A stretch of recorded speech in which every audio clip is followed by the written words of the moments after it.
Welcome back to another edition of Husker Huddle. I'm your host, Jeremiah Searles, here on the Husker Sports Network. Today we are joined by Husker legend, wide receiver Jordan Westerkamp. Jordan, how are you, my friend? Doing great. I wouldn't say legend, but I appreciate it, Searles. Okay, well, you are a legend, especially in my book, Jordan, because you and I have been close to death together. Not many people know the full story, but Hail Mary catch, cool, everything was awesome. You and I were on the bottom of that dog pile, and I literally thought I was going to die.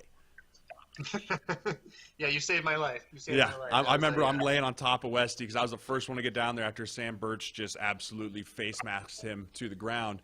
And I'm laying, and then all of a sudden the weight of the world comes, and I just keep hearing Westy yell at me, get off, get off, get off. And I'm like, dude, there's nothing I can do. Way. Well, Jordan, let's catch up a little bit. It's been a while since here in Husker land we've got a chance to kind of catch up with you. What have you been up to nowadays? Hey, man, just staying safe, like everyone else, right? Following all the health protocols, doing what I can to, just stay healthy. It's been a bummer, obviously, for everybody. Every industry's been taking a hit. So it's been a tough deal, but, just been remaining positive and just doing what I can do right now. Obviously, a lot of the sports industries had to shut down or get put on hold. I was in the XFL, and they had to suspend their league, unfortunately, but like I said, just staying positive, and every industry's been taking a hit. So I'm just looking forward and hoping to get back to normal here pretty soon. Yeah, so what is the plan with the XFL? Are you going to try and work back to it if they can get the season rolling again? Yeah, I'm keeping my eye on it. I just don't know when they're going to get that back to normal. I know The Rock and his other partner, they just bought the XFL. So that's cool. He's an awesome promoter, as we all know. He's known celebrities out there. So it'll be interesting to see what he does and what his game plan is going forward. Like I said, I've been watching it, but there hasn't been much information said what they're going to be doing, if they're even going to have a season this spring. So just have to wait and see. But yeah, keeping my eye on it. So you've actually had a unique. Not many guys get a chance to play in training camp, the NFL. You got to play in Canada for a little bit, and the XFL. How are those three similar yet different all at the same time for you? Yeah, I mean it's all football. When you get down to it, it's all football. The CFL is a little bit different, just how the field's different. You're able to sprint up from 10 yards away to the line and get a head start as a receiver and just take off. There's a little bit of rule differences in there. It's 1 foot inbounds, and when you have to catch the ball through the CFL. But the XFL and the NFL are very similar. I know the XFL was experimenting with some different kickoffs and kickoff returns when it comes to safety, and that was kind of wild. Yeah, each league was very different in its own way, but very similar as well. Because it's just football at the end of the day.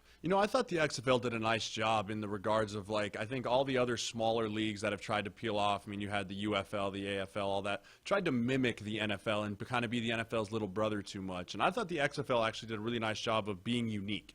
I think that everyone watches the NFL to watch the Odell Beckhams, the Saquon Barkleys do the remarkable, right? I think the XFL was we're not going to have those guys because they're in the NFL. Let's do something different and put a still very quality thing on the field. And so I thought the XFL did a really nice job of blending the NFL, but also putting their own twist on it. Yeah, definitely. It was very cool and very unique how they went about it. Their advertising was out of this world. It was a place. Vince McMahon did a fantastic job. It's just kind of sad to see it go. Said The Rock bought it back, so it'll be great to see where they go with it. I mean, speaking of things going, man, news this past week, Big Ten football not happening. I know you're a Big Ten guy. I mean, you played here at Nebraska in the Big Ten. You're from Chicago, so I know you've grown up watching the Big Ten. What was last week like? I mean, I know I rode the emotions of eating my feelings to anger to all over the place. What was the emotions like for you there in the Westerkamp household when you read the news of no football this fall? Yeah, we were disappointed.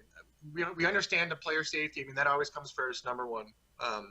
But, we're a huge football family, and it's just selfish us. It's sad to not be able to see the season, and that's a bummer. But like I said, I know safety is number one priority, and I know there's a lot of smart people out there that know a lot more than I do about it.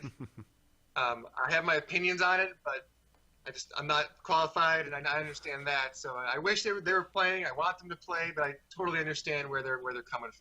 Yeah, I mean, selfishly, I'm right there with you, Westy. I'm like, man, I really want them to play. But one thing, I had someone ask me this the other day, and I want to ask it back to you. So you're going into 2016, your senior year, right? You're going into 2016. It's August. You're gearing up for your senior year, and this happens to you. How do you view that as a player, or how do you even think you might respond to that? Because I can't imagine trying to be one of these kids in North Stadium right now, just sitting there going, "Man, now what?" Right. I mean, it's crazy. I mean, this has never happened before, right? So it's tough. And I saw a quote today. I think it was from Nick Saban actually, and he was talking about how if there were any juniors or seniors, if they end up playing the season in the spring, and seniors could hypothetically stay and do that if they wanted to, I guess. I mean, again, I don't know how it works, but Right. he had a good quote saying if there were anybody on the team at junior, senior who had a good draft stock grade, they would leave. They would easily leave. And this season would sort of turn into like a JV type season. So that was his quote today. So it's tough.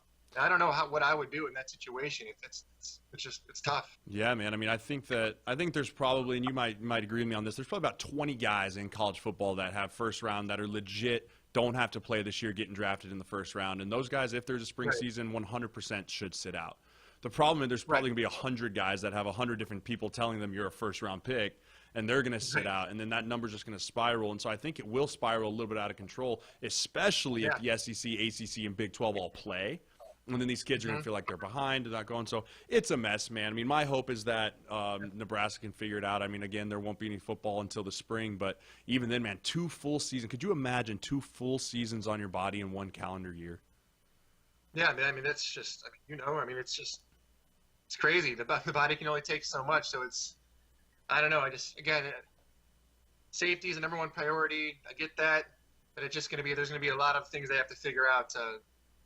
And it's actually going to come back to player safety that they're going to have to figure out for the future seasons. Absolutely. Well, before we dive into Husker football here, I know you're a big supporter of Team Jack as well as I am myself. I wanted to give a quick shout out to Andy. I got the Twice the Fight shirt on here as we're talking, thinking about him, and just know that we love you guys, the Hoffman family, and that I send my best, and I know Westerkamp, and he sends his best to you guys as well. Absolutely. Keep fighting that good fight. I got a whole box of those T-shirts downstairs, so we love you. Stay strong, man. Absolutely, man. So let's move on to a little bit about our Huskers here. So season puts on hold, and I mean, I take a step back and I look at this Husker football team from afar. You start going, some more development and stuff might not be terrible for this Husker football team. What were your expectations going into this season, and kind of what do you think now, if any, may change with the spring season? Yeah, just like you said, look at all the positives now. Look at a little bit more time. Yep.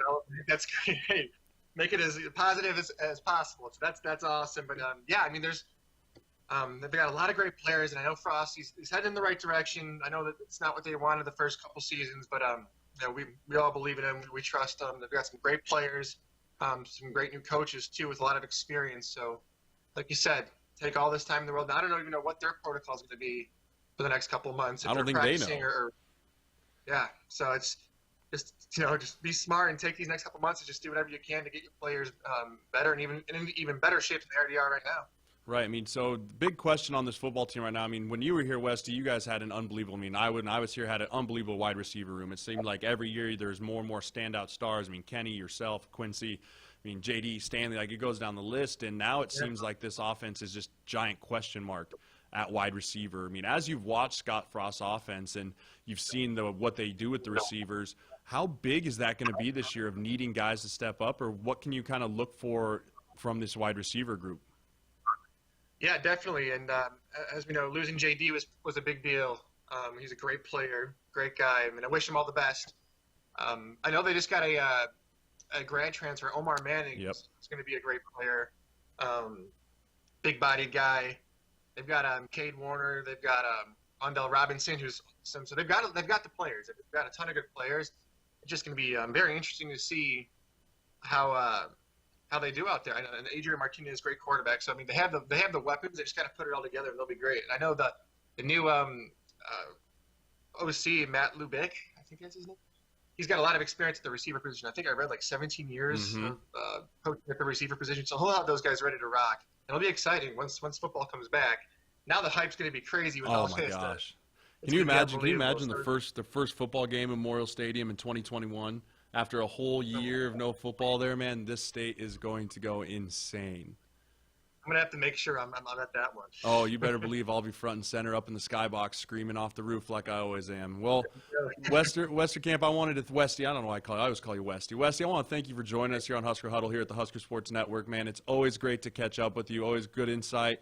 Excited to continue to follow you. Hope to see you back doing WWE moves with The Rock on the sideline there as the XFL starts rocking and rolling. And you got any last words for Husker Nation here? Hey, just keep your heads up. Just keep your heads up, and it'll all go back to normal pretty soon. Football ain't going away. It'll be back. If that's next year, whatever that is, it'll be back. So just stay positive and keep that hype going. Oh, yeah, got to keep the hype up. Thank you guys for joining us again on this week's edition of Husker Huddle. We'll see you next week.